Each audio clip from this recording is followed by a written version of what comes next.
सीती सुहर्दियाती के परिवार में पिछले साल तक सब कुछ ठीक था।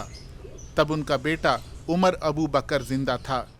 सितंबर में 2 साल के उमर को बुखार हुआ और खांसी भी। सीती ने उसे खांसी की दवा दी और फिर जो कुछ हुआ एकाएक हो गया।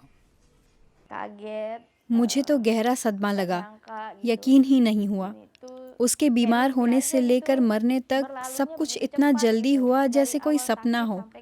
सिर्फ 2 हफ्ते में सब हो गया। ना उसकी बीमारी का कुछ पता चला। हम पूछते ही रह गए कि उसे हुआ क्या था और मुझसे क्या गलती हुई। उमर की मौत किडनी फेल हो जाने से हुई।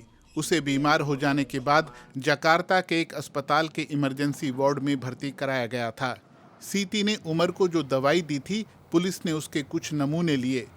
जांच से पता चला कि दवा में 2 जहरीले पदार्थ थे जो एंटी फ्रीज उत्पादों में इस्तेमाल किए जाते हैं। पिछले साल अगस्त से इन कथित मिलावटी दवाओं के कारण इंडोनेशिया में 200 बच्चे मारे जा चुके हैं। सीती और उनके जैसे 20 अन्य परिवारों ने अब स्वास्थ्य मंत्रालय और वित्त मंत्रालय, देश के दवा नियामक और कई दवा कंपनियों पर मुकदमा किया है।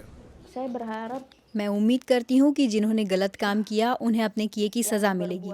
मेरी ये भी उम्मीद है कि सिस्टम में सुधार होगा और अगर दोबारा ऐसा कुछ कभी होता है तो ऐसा नहीं होगा कि उन्हें कुछ पता ही नहीं है और वे जल्दी से हालात को संभालेंगे।